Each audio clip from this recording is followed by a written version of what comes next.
Only minutes ago, we got the latest consumer sentiment numbers, and quite a big surprise here. 65.7 street expectations were 59. We have Yahoo Finance's Emily McCormick to break down all the details. Emily, what do you see inside these numbers?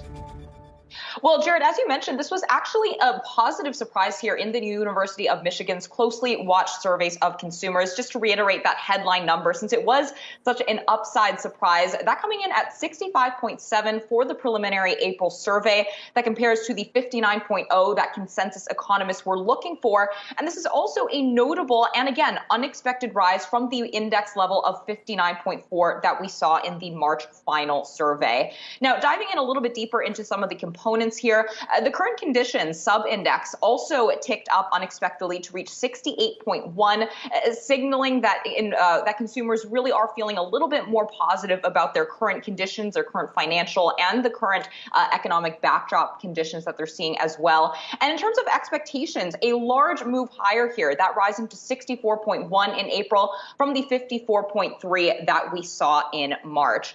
Then one other number that I do want to highlight here is consumers' one-year inflation expectations. Those actually stayed steady at 5.4%. Consensus economists were looking for a rise to 5.6%. So that's certainly still an elevated level compared especially to pre-pandemic averages, but at least not a move higher that many on Wall Street had been worried about. Now, meanwhile, another report just crossed at 10 a.m. on mortgage rates. Of course, that's another thing that consumers are really closely watching here on housing market activity. And do want to highlight that the average 30-year fixed rate mortgage has now officially reached 5%, according to Freddie Mac. Now, that compares to the 4.72% average rate of last week. And a year ago, that rate, again, on the 30-year fixed rate mortgage was just 3.04%.